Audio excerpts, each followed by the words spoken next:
dear physics warriors, welcome to Vedantu Malayalam channel. എല്ലാവർക്കും Vedantu Malayalam ചാനലിലേക്ക് സ്വാഗതം. So NEET focused ആയിട്ടിരിക്കുന്ന കുട്ടികൾക്ക് വളരെ അധികം യൂസ്ഫുൾ ആവുന്ന ഒരു വീഡിയോ ആണ്. കാരണം നമുക്കറിയാം കറണ്ട് ഇലക്ട്രിസിറ്റി എന്ന് പറയുന്ന ചാപ്റ്റർ, ആ chapter it self is A high weightage അല്ലേ, ഹൈ വെയിറ്റേജ് ഉള്ള ഒരു ചാപ്റ്റർ ആണ് കറണ്ട് ഇലക്ട്രിസിറ്റി എന്ന് പറയുന്നത്.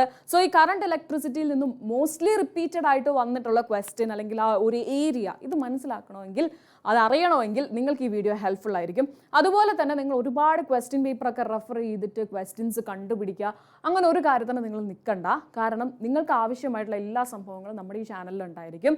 സോ നിങ്ങൾ ജസ്റ്റ് സബ്സ്ക്രൈബ് ചെയ്തിട്ടുണ്ടെങ്കിൽ ഒരുപാട് വീഡിയോസ് നമ്മൾ ഡെയിലി അപ്ലോഡ് ചെയ്യുന്നുണ്ട്. അതുപോലെ തന്നെ ഇനിയും ഒരുപാട് അപ്ലോഡ് ചെയ്യാനിരിക്കുന്നുണ്ട്. സോ നിങ്ങൾക്ക് കൃത്യമായിട്ട് ഇമ്പോർട്ടൻറ്റ് ക്വസ്റ്റ്യൻസും കാര്യങ്ങളും അറിയണമെങ്കിൽ ഡെഫിനറ്റ്ലി നിങ്ങൾ നമ്മുടെ ചാനൽ സബ്സ്ക്രൈബ് ചെയ്യണം. നോട്ടിഫിക്കേഷൻസ് കിട്ടും. നോട്ടിഫിക്കേഷൻസ് കിട്ടിയിട്ടുണ്ടെങ്കിൽ നിങ്ങൾക്ക് വീഡിയോ കാണാം. വീഡിയോ കണ്ടിട്ടുണ്ടെങ്കിൽ നിങ്ങൾക്ക് ഒരുപാട് ഐഡിയ കിട്ടും.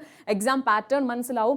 റിപ്പീറ്റഡ് ആയിട്ട് വന്നിട്ടുള്ള ക്വസ്റ്റ്യൻസ് പഠിക്കാനായിട്ട് പറ്റും. അങ്ങനെ റിപ്പീറ്റഡ് ആയിട്ടുള്ള ക്വസ്റ്റ്യൻസ് പഠിച്ചിട്ടുണ്ടെങ്കിൽ ഡെഫിനറ്റ്ലി അത് നിങ്ങളുടെ എക്സാമിന് യൂസ്ഫുൾ ആയിരിക്കും. സോ അങ്ങനെ റിപ്പീറ്റഡ്ലി ചോദിച്ചിട്ടുള്ള ഒരു ചോദ്യമാണ് നമ്മുടെ ഇവിടെ കിടക്കുന്നത്.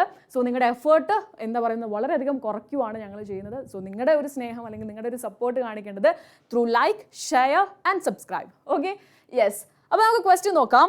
A potentiometer is 100 centimeter long and a constant potential difference is maintained. Okay, yes. Two cells are connected in series. അപ്പോൾ നമുക്ക് ഇതിന്റെ EMF-നെ നമുക്ക് E1 E2 എന്ന് കൊടുക്കാം.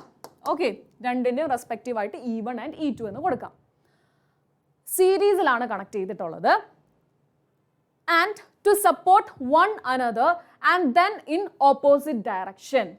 ഓക്കെ അല്ലേ, then in opposite direction.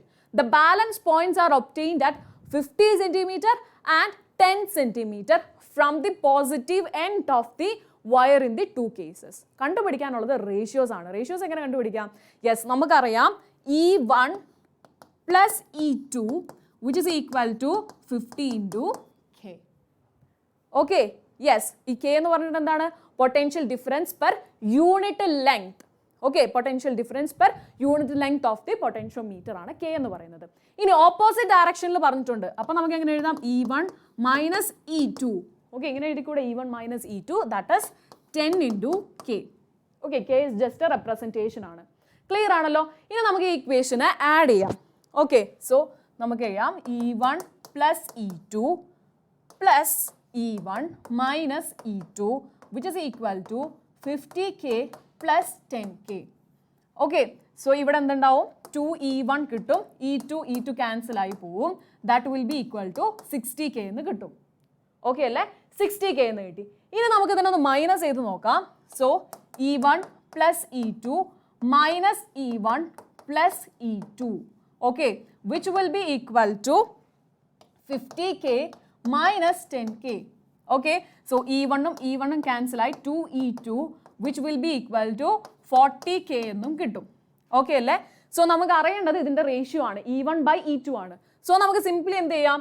2E1 divided by 2E2 which is equal to 60K divided by 40K. ഇതിൽ 2ഉം 2ഉം cancel ആയി, E1 by E2 വന്നു. അതുപോലെ 6/4 Kയും ക്യാൻസൽ ആയി 3/2 എന്ന് കിട്ടും. Okay, so E1 by E2 which is equal to 3/2. Clear അല്ലേ? So നമ്മുടെ answer എത്രയാണ് വരുന്നത്? 3/2 ആയിരിക്കും ആൻസർ വരുന്നത്. സോ നിങ്ങൾക്ക് ഒരു ക്വസ്റ്റ്യൻ കിട്ടിയിട്ടുണ്ടെങ്കിൽ ക്വസ്റ്റിൻ്റെ ഓരോ ലൈനും ഓരോ വേർഡും നോക്കുക. അതിൽ തന്നെ ഹിന്റ് ഉണ്ട്. ആ ഹിന്റ് യൂസ് ചെയ്തിട്ട് ഇത് കാണുമ്പോൾ നമുക്ക് കോംപ്ലിക്കേറ്റഡ് ആയിട്ട് തോന്നും, ബുദ്ധിമുട്ടായിരിക്കും, ഇതിന് ആൻസർ കിട്ടില്ല എന്ന് വിചാരിച്ച് നിങ്ങൾ മേ ബി സ്കിപ്പ് ചെയ്യാൻ ചാൻസ് ഉണ്ട്. But at the same time ഓരോ line by line word by word പോയിട്ടുണ്ടെങ്കിൽ ഇതിൻ്റെ ആൻസർ നിങ്ങൾക്ക് എഴുതാനായിട്ട് പറ്റും. ഓക്കെ, സോ ആ ഒരു കോൺഫിഡൻസ് ഓൾവേസ് കീപ്പ് ചെയ്യുക. കോൺഫിഡൻസ് ഒരിക്കലും കളയരുത്. ആ കോൺഫിഡൻസോട് കൂടെ തന്നെ പുതിയ പ്രോബ്ലംസ് ഫേസ് ചെയ്യാനായിട്ട് നോക്കുക. സോ ചാനൽ സബ്സ്ക്രൈബ് ചെയ്യാൻ ആരും മറക്കരുത്. ചാനൽ സബ്സ്ക്രൈബ് ചെയ്തിട്ടുണ്ടെങ്കിലാണ് നിങ്ങൾക്ക് ഇതുപോലുള്ള പുതിയ ക്വസ്റ്റ്യൻസും കാര്യങ്ങളൊക്കെ, പുതിയ ക്വസ്റ്റ്യൻസ് അല്ല, പഴയ ക്വസ്റ്റ്യൻസ് ആണ്, ഒരുപാട് റെഫർ ചെയ്തിട്ട് നമ്മൾ കണ്ടുപിടിച്ചിട്ടുള്ള ക്വസ്റ്റ്യൻസ് ആണ്, റിപ്പീറ്റഡ്ലി ചോദിച്ചിട്ടുള്ള ക്വസ്റ്റ്യൻസ് ആണ്. സോ യെസ്, അപ്പം ഈ ഒരു പോർഷൻ ഇമ്പോർട്ടൻ്റ് ആണ്. പൊട്ടൻഷ്യോമീറ്ററിൽ നിന്ന് ഒരുപാട് ക്വസ്റ്റ്യൻസ് എക്സ്പെക്ട് ചെയ്യാം. ഈസിയാണ്, ഒന്ന് ചെറുതായിട്ടൊന്ന് ചിന്തിക്കേണ്ട ആവശ്യമുള്ളൂ. വളരെ ഈസി ആയിട്ട് നമുക്ക് ആൻസർ കിട്ടി. സോ യെസ്, അപ്പം നിങ്ങളുടെ സപ്പോർട്ട് വേഗം ലൈക്സ് ആയിട്ട് കാണിക്കുക. ആൻഡ് നിങ്ങൾക്ക് മനസ്സിലായിട്ടുണ്ടെങ്കിൽ കമൻറ്റ് ബോക്സിൽ മെൻഷൻ ചെയ്യാം, മനസ്സിലായിട്ടില്ലെങ്കിൽ കമൻറ്റ് ബോക്സിൽ മെൻഷൻ ചെയ്യുക. ഉത്തരവായിട്ട് വേഗം വരുന്നതായിരിക്കും. Thank you so much and all the best.